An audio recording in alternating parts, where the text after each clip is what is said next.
대통령 탄핵에 시동을 거는 것뿐 아니라 자기 민주당의 재판과 관련된 검사들 탄핵도 한다고 이미 예고했었는데 실제로 탄핵 검사 소환을 시작했어요. 그래서 소위 이제 검사를 탄핵하기 위한 청문회도 의결하고 김영철 서울 북부지검 차장 청문회는 14일 날 연다고 하는데 일단 이 검사 탄핵하는 거에 대해서 어떻게 보시는지 좀 들려주시죠. 민주당의 행태를 아주 조금 깊이 들여다보면 왜 그럴까요? 딱 그들이 추구하고 있는 목표는 두 가지라고 봐요. 두 가지요. 첫 번째는 뭐냐면 이재명 구하기. 이재명 이 사법 리스크가 엄청 많기 때문에 예. 뭐 열고 하면은 뭐 너무너무 많지 않습니까? 11개 협의회 4개 재판에 지금 돼 있고 아마도 제가 볼 때는 10월 달 정도면 선거법 관련된 판결이 그렇죠. 나올 것 같지 않습니까? 그러다 보니까 이제 철저하게 방탄의 방탄을 만들어야 되고 일종의 보이지 않는 사법부 그리고 검찰에 대해서 일종의 보복 협박을 하고 있는 행태로 봐야 되잖아요. 그렇죠. 그의 종결점은 뭐냐면 이재명 방탄 통해서 자신들이 얘기하는 두 번째 목표가 임기 윤석열 대통령 임기를 단축해서 예. 조기에 대선을 치르게 하고 거기서 자신들이 정권을 잡겠다라고 하는 이 두 가지 목표 때문에 혈안이 돼 있는 거예요. 그러니까 이재명 대표가 사법 리스크라는 돌에 걸려서 안 넘어지고 끝까지 완주시키든지 그렇습니다. 그게 어려울 것 같으면 결승점을 당겨서 돌을 앞으로 당겨서 그렇습니다. 빨리 결승선에 도달하게 하든지 두 가지 중에 하나를 그 두 어떻게 가지 해보려는 거죠. 목표를 추구하는 과정 속에서 민생은 사라지고 그렇죠. 그리고 더 나가서 국민들이 절실히 요구하는 일자리 문제도 완전 무시하면서 자신의 지지를 얻기 위해서 노란봉투법 시작해가지고 전국민 20만 원 지급 이런 등등의 입법 포퓰리즘을 막 같이 종영을 하고 있거든요. 예. 이거는 뭐 어느 정도 예상은 한 거지만 현재의 민주당이 취한 태도를 보면은 좀 개헌도 못한 개원식을 국회가 못했죠. 예. 그런 국회가 좀 개헌 뭐 말로 개헌이라고 하지만 형식적으로는 2달밖에 안 됐거든요. 예. 근데 그 2달 동안에 보여준 행태를 보면은 저 사람들이 4년간 대한민국의 입법부를 장악하고 있다는 데 대한 많은 국민들의 좀 우려도 있고 예. 그리고 이것을 어떻게 좀 나름대로 이걸 우리가 극복할 수 있을 것이냐라는 숙제를 서로 안고 있는 게 아닌가 생각을 좀 하게 됩니다. 사실은 이재명 대표 당 대표가 후보죠. 지금 이재명 당 대표 후보가 이런저런 사법 리스크에 시달리는 건 실제로 범법 행위를 했다는 의심을 그렇습니다. 공적 수사기관인 검찰의 공소장으로서 그런 일단 기소를 당한 거고. 그렇습니다. 그걸 이제 법원에서 재판 과정을 통해서 만약에 떳떳하다면 무죄를 받아보면 될 텐데 네. 이게 아마 지금 여러 가지 기소가 이미 4개 5개가 되놓으니까 지금 군사 전략처럼 하는 것 같아요. 도저히 내가 이 포탄을 견딜 수 없으니 원점 타격을 하겠다. 그래서 이제 검사를 겁박하고 네. 나가서 이제 판사들도 아마 탄핵할지 모른다는 얘기가 지금 뭐 돌고 있으니까요. 그 예를 들어서요. 예. 본인들이 국회에 부여된 나름대로의 권한이라고 얘기를 많이 하잖아요. 예. 그런데 모든 것은 거기에 부합하는 책임과 더불어서 그 여건이 맞느냐 안 맞느냐를 판단을 하게 되는 거 아니겠습니까? 그렇죠.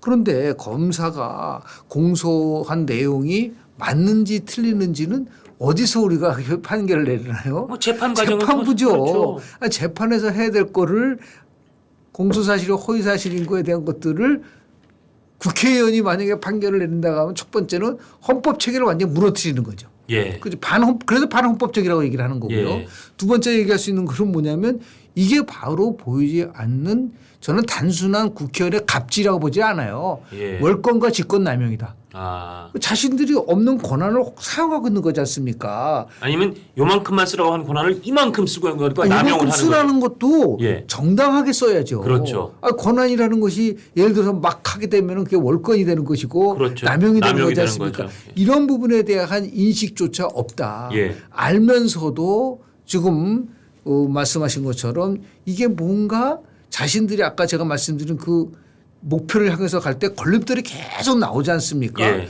이 사법 리스크가 제일 큰 걸림돌이기 때문에 이 부분에 대해서 어떻든 간에 자신들의 힘을 최대한으로 활용을 해서 예. 뭐 검사 검박하고 만약에 이제 판결문이 나왔을 때 그 판사에 대해서 뭐 강성 지지층들이 엄청나게 또 공격을 하게 되면은 이 사법부 자체가 엄청나게 이게 훼손되는 거 아니겠습니까? 지금 그 같은 추세로 가면 그런 일이 안 생긴다. 보장 보장이 못할 없어요. 것 같아요. 예. 그래서 이제 최근에 그 이런 민주주의에 대한 얘기를 하면서 민주당의 반민주적인 행태에 대해서는 지적들이 많거든요. 예. 프랑스 사상가인데요. 알렉세비 디 토쿠비라고 하는 사람이 예. 지금으로부터 189년 전, 예. 그러니까 1835년에 미국의 24개 주 중에서 그때는 24개밖에 없었어요. 아, 그런 시절이 있었군요. 17개 주를 이제 돌아다니면서 예. 야, 도대체 미국의 민주주의는 우리 프랑스에 있는 거 무엇이 다를까? 예. 왜 미국의 민주주의는 그래도 잘 이렇게 정착하고 있는가? 예. 그렇게 해서 그 쓴 책이 그 유명한 미국의 민주주의라는 책입니다. 예. 그래서 예. 그거는 뭐 미국의 대학생들이 필독 쏘고 예. 그리고 민주주의를 얘기할 때는 항상 나오는 예. 책이거든요. 근데 그 책에는 뭐 여러 가지 얘기를 하고 있지만 현재 대한민국에서 일하고 있는 상황과 관련돼서 189년 전에 토크빌이 경고했었던 것이 그대로 재현되고 있는 겁니다. 그게 뭐냐면 대표적으로 다수의 폭정. 다수의 폭정. 네, 예. 그러니까 절대적 힘을 갖고 있는 사람들이 마음대로 힘을 사용하게 되면 그게 바로 민주주의를 유혹을 하게 되는 것이다. 예. 이거를 미국의 민주주의는 어떠한 제도 장치를 만들어서 이거를 견제하고 있을까라는 부분들에 대한 얘기를 했고 예. 그래서 이제 썼던 말이 다수의 폭정 또는 이런 말 씁니다. 연성 독재란 말 씁니다. 아. 그러니까 외피는 외피는 완전 민주주의에 탈을 쓰고 있지만은 예. 실제로 보면 독재를 하고 있는 그렇죠. 그런 상태다. 예. 이것이 굉장히 위험한 일이라고 얘기를 한 거를 계속해서 강조를 하고 있는데 예. 그게 지금 대한민국에서 그렇죠. 일어나고 있는 겁니다. 그러니까 민주주의라는 두 가지 얼굴이 있죠. 좋은 얼굴도 있고 아주 나쁜 얼굴인데 지금 민주당의 행태를 보면 또 거창하게 또 더불어민주당이에요. 예. 근데 이게 뭐 나홀로 독재당이죠. 글쎄 말입니다. 혼자서 예. 모든 것을 다 추구하려고 한다라고 하는 이런 부분 속에서 지금 대한민국의 민주주의는 절대적 위기에 봉착돼 있고 예. 이 위기를 대한민국 위기를 민주의 위기를 구할 수 있는 사람은 결국은 저는 국민이라고 봅니다. 예. 국민들이 만들어진 권한을 저렇게 쓰라고 압도적인 의석을 줬을까요? 그러니까요. 저는 절대 그렇지 않을 것이다라고 봅니다. 지금 이 검사들 4명에 대한 탄핵 소추안을 발의해놨고 이제 그중에 한 사람에 대해서 네네. 이제 청문회로 이제 시동을 걸겠다는 건데 이거와 관련해서 민주당의 법사위 간사인 김승현 의원이 SNS에 이렇게 썼어요. 오늘 법사위에서 김영철 검사 탄핵 첫 출발을 한다. 조작과 협박으로 이재명 대표님과 가족 그리고 동지들을 괴롭힌 무도한 정치 검사들의 죄상을 낱낱이 밝히겠다. 라는 게 민주당 법사위 간사가 SNS 쓴 내용이에요. 네. 그러니까 대표님과 가족과 동지들을 괴롭힌 무도한 정치 검사의 죄상을 밝힌다는 이 얘기에 이미 이 탄핵이 근거하고 있는 여러 가지 터잡은 데가 매우 비법리적이고 그러니까 불공정하다는 게 묻어 있다는 생각이 저는 딱 있는 순간 드는데요. 아니 예를 들어 탄핵 소추를 할 때 두 가지 조건이 있잖아요. 첫 예. 번째 조건은 그게 아주 명백한 헌법과 법률을 위반했느냐라는 거 하고요. 그렇죠. 두 번째는 거기에 합당한 근거를 제시하느냐라는 거잖아요. 그렇죠. 그러니까 근거 얘기를 말씀하신 그것도 제가 읽어드리려고 네네. 하는 참인데 그 유상범 국민의힘 간사죠 법사위 네네네. 국민의힘의 유상범 간사는 민주당이 중대한 헌법 법률 위반을 근거로 탄핵한다면서 그 첨부한 증거 및 조사상 참고 자료가 단 4개의 언론 보도뿐이다. 예, 그러니까. 이렇게 허접하게 탄핵한다는 게 얼마나 부끄럽냐라고 얘기했어요. 그래서 저는 이렇게 뭐 김승원이라는 의원이 예, 예. 뭐저난 이거는 이름은 판사 아닌데 출신이던데요. 판사 출신이에요. 이런 분이 용어 자체가 예. 이재명 대표님과 가족. 아, 그러니까 이걸 듣는 순간 역시 민주당의 아버지는 이재명이구나라고 할 정도로 이게 민주당을 어떻게- 보니까 예. 김승원 간사도 어쨌든 판사 출신이니까 그러니까. 기본적으로 약간의 합리성을 가지려는 언급을 할 때가 있어요. 얼마 전에도 김승원 간사가 그런 취지 얘기를 해서 제가 기억하는 게 맞다면 소위 이제 강성 지지층들 있잖아요. 뭐 네네네. 개딸이라고 아니면 그 내부에서 야 너무 이거 흐물흐물하다. 이 사람은 바꿔야 되는 거 아니야. 그런 여론이 있었다고 하거든요. 아마도 제 기억이 맞다면 김성원 간사도 야 내가 이렇게 옛날 판사하던 버릇을 하면 되고 민주당에서는 이러면 안 되는구나. 이재명 아버지 우리 민주당 아버지 이재명 대표님과 가족을 결사옹이 해야 되는구나. 된다. 이런 느낌을 받게 해요. 그러니까 이런 조금 합리적으로 하고 싶은 사람과 그래도 최소한 금도를 지키려는 사람마저도 이 선을 넘어와야만 너는 우리 편 이런 문화가 있는 게 아닌가. 그렇습니다. 그 조직 문화라고 얘기를 하거든요. 예. 그 예를 들어서 지금 뭐 학습을 하고 있는 거죠. AI만 학습을 하는 게 아니라요. 예. 저는 민주당의 의원들도 빠르게 민주당의 아버지 이재명 대표를 위해서 열심히 해야 된다는 걸 학습하고 있는 과정이라고 좀 봐요. 예. 특히 초선의원들 같은 경우가 많지 않습니까? 예. 이런 거를 통해서 완전히 당을 이재명의 민주당으로 만들었다는 것을 아주 당적으로 보여주는 건데요. 이런 말을 언급하기가 정말 그 조심스러운 거지만 실제로 보면은 한 언론에 우리 분석 기사에 현재 민주당이 처해 있는 상을 보니까 이게 마치 1933년도 나치의 수권법을 닮아가고 있다. 아. 이런 말을 썼어요. 예. 그 나치의 수권법이라는 건 1923년도에 나치당이 합법적 절차를 거쳐서 권력을 장악한 다음에 예. 그 1933년도에 이제 완전히 히틀러당으로 이제 변질되는 건데 예. 그 수권법 내용은 뭐냐면 전권 수여법이에요. 예. 첫 번째는 뭐냐면 헌법보다도 나치 내각이 만든 모든 법안이 우세하다는 거예요. 우월하다는 거고요. 예. 두 번째는 그 법안에 대한 작성권을 대통령이 아니라 이제는 히틀러가 한다라고 하는 이런 식이거든요. 예. 그러니까 이게 뭐냐면 모든 것들을 다 장악하고 마음대로 갈 수 있다는 것을 보여주는 상징적인 게 1933년도 나치의 수권법이거든요. 예. 지금 마치 보십시오. 민주당이 하는 거는 뭐 탄핵의 사유도 없는데도 탄핵하고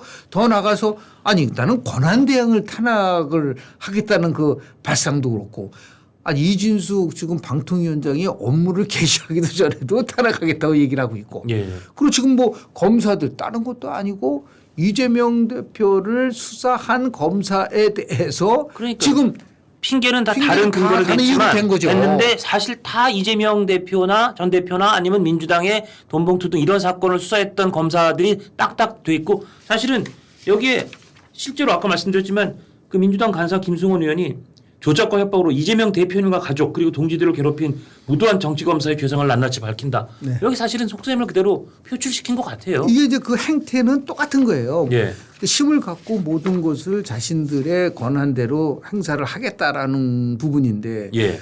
그래서 제 기억으로는 미국의 그 공화당 출신인 그 하원 의장이 예. 제가 보기엔 2000년도 거로 기억이 나는데 정확하게 기억이 안 나는데 그 의회가 개헌을 하면서 제안을 했어요. 우리 헌법을 다시 한번 읽어보자. 예. 그래가지고 헌법 전문을 다 읽었어요. 아, 전 하원 전 하원 의원들이 앞에서. 아. 근데 강연은 안 했어요. 아. 손 들고 내가 읽겠습니다 하는 사람들이 그러니까 릴레이식으로 낭독을 한 겁니다. 아, 일종의 강독회 같은 걸 한 네, 거네요. 한 거예요. 예. 그 이유는 뭐냐면 국회의원이라 하더라도 헌법에 배치되는 그런 행동을 하는다라든지 아. 헌법 정신을 우리가 되새기면서 예. 의정 활동을 해야 된다라고 하는 그러한 취지하 속에서 처음으로 헌법을 다 읽었거든요. 예.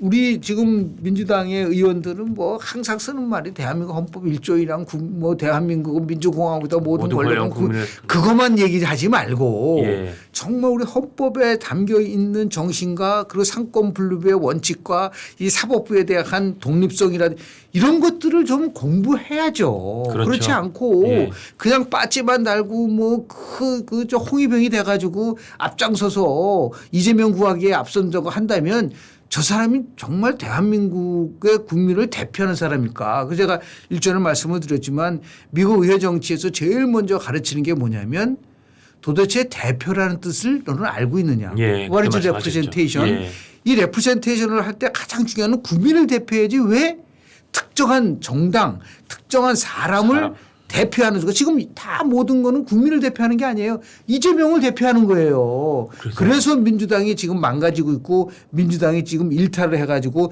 연선 독재로 가고 있는 예. 그러한 위험한 길을 가고 있다는 거를 수없이 지적할 수밖에 없다. 저는 아까도 그 김송환 판사 출신 김송환 간사 얘기를 하면서 그 생각이 들었는데 네네.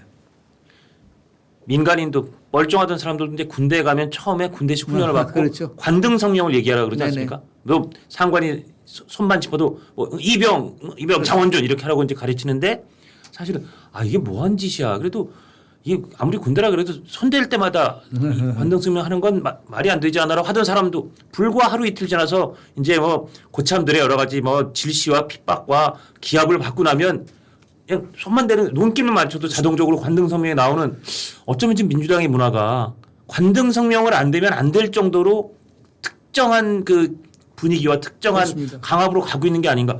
그러니까 판사 출신인 이 사람은 또 저 의원이 어떻게 대표님의 가족을 괴롭힌 사람 대표님 가세요. 괴롭힌 무도한 정치검사 이 표현은 좀 선을 넘은 것 같다는 생각이 듭니다. 지금 그 우리 다윈의 진화론 얘기를 하면요. 예. 그 진화를 할 때 두 가지를 얘기를 하잖아요. 그 서식 환경에서 적응을 잘하는 종은 살아남고 그렇지 못한 종은 그렇죠. 적자 생존에 의해서 무너지잖아요. 예. 지금 민주당의 서식 환경, 정치 서식 환경은요. 생태계가 아주 굉장히 척박하고 거기서 있는 의원들은 그 척박한 땅 속에서 조직문에서 살아남기 위해서 나쁘게 진화하고 있는 거예요. 그러니까요. 변종만 살아남는 생태계가 된 것 같아요. 그렇게 된 거예요. 예. 그래서 이런 현상들이 나타난 거기 때문에 그러니까요. 그걸 바꿀 수 있는 방법은 누군가가 나와서 이거를 정말 국민들에게 설득을 하면서 민주당 내에서 반대도 하고 토론도 하고 이래야 되는 그런 부분도 아주 사라져버렸잖아요. 그렇게 하면 다 횡사당했다는 걸 지금 공천에서 봤는데요. 네, 그러다 보니까 예. 감히 앞장서서 못하고 하는데 이게 뭐 철저한 뭐 100%의 지지를 받았었던 정당도 무너지는 건 순식간에 무너질 수도 있는 거거든요. 예. 그래서 제가 볼 때는 이제 10월 달에 있을 선거법 판결 내용이 저는 1차 변곡점이 될 거라고 좀 보고요. 선거법 그리고 아마 위증교사도 1심이 구원전에 나온다고 하니까 같이 두 가지 재판에 대한 부분들이 나오게 되면 조금 균열의 요소가 있을 수가 있겠는데 그걸 넘어서서 현재 민주당이 그 법사위라든지 또는 과방위에서 보여주는 특히 그 위원장들의 아주 막말 논란과 그리고 저질적 행태에 관련돼서는 각종 언론에서 비판을 많이 하고 있지 않습니까? 그러니까요. 이런 것들이 결국 민주당이 스스로 저는 이런 표현을 썼어요. 끓는 물속에 개구리 같다. 예. 그러니까 예를 들어 미지근할 할 때는 잘 모르지만 계속 이제 그 물이 이제 끓게 되면 결국 위기를 맞고 결국은 죽음으로 이르는 길이 있지 않습니까? 그러나 끓는 물속에서의 개구리로 가게 된다고 한다면 그런 정당이 과연 수권 정당으로서 거듭날 수 있겠는가? 교수님 그 말씀하신 비유가 이제 우리 많이 하는 비유지 않습니까? 네네네. 끓는 물에 놓으면 개구리가 튀어나오지만 서서히 올리면 개구리가 그렇습니다. 자기 죽는 줄도 모르고 거기 익는 줄 모르고 익는다 그러는데 사실은 개구리도 서서히 물을 온도를 높여도 어느 온도가 되면 나온답니다. 그러니까 사실은 어떻게 보면 그 비유는 개구리만도 못한 사람이라는 걸 수도 있어요. 정말 자기가 어떻게 자기 인생과 자기의 조직과 자기의 문화가 어떻게 망가지는지 모르고 서서히 망가지는 와중에 가만히 있고 오히려 거기에 부원해동하는 사람은 개구리만도 못하다는 그렇죠. 얘기일 수도 있습니다, 진짜. 그러니까 정말 이게 얼마나 우리 한국 민주주의가 대한민국 얘기하면서 가장 많이 얘기하는 것 중에 하나가 뭐냐면 우리가 원조를 받았던 나라가 원조를 지금 주고 있지 않습니까? 그게 그리고 한 세대 안에 일어난 세계 거의 그 기적의 유일한 나라죠. 그래서 우리가 건국, 산업화, 민주화, 산업화, 민주화를 동시에 이룬 나라라는 평가를 굉장히 많이 받고 있는데 그래서 지금 우리가 3만 달러 이상의 이제 경제 선진국으로 거듭나고 있는 상황 속에서 많은 국민들이 얘기하잖아요. 정치만 좀 잘 됐으면 우리가 4만 달러, 5만 달러 가고 우리 고 이건희 회장님께서 정치는 사류라고 얘기를 해서 아주 굉장히 곤혹을 치르셨는데 그게 93년도입니다. 그럼 이게 31년 전에 얘기를 했는데 제가 볼 때는 이제 사류가 아니라 오류가 됐어요. 오류가 된 것 같아요.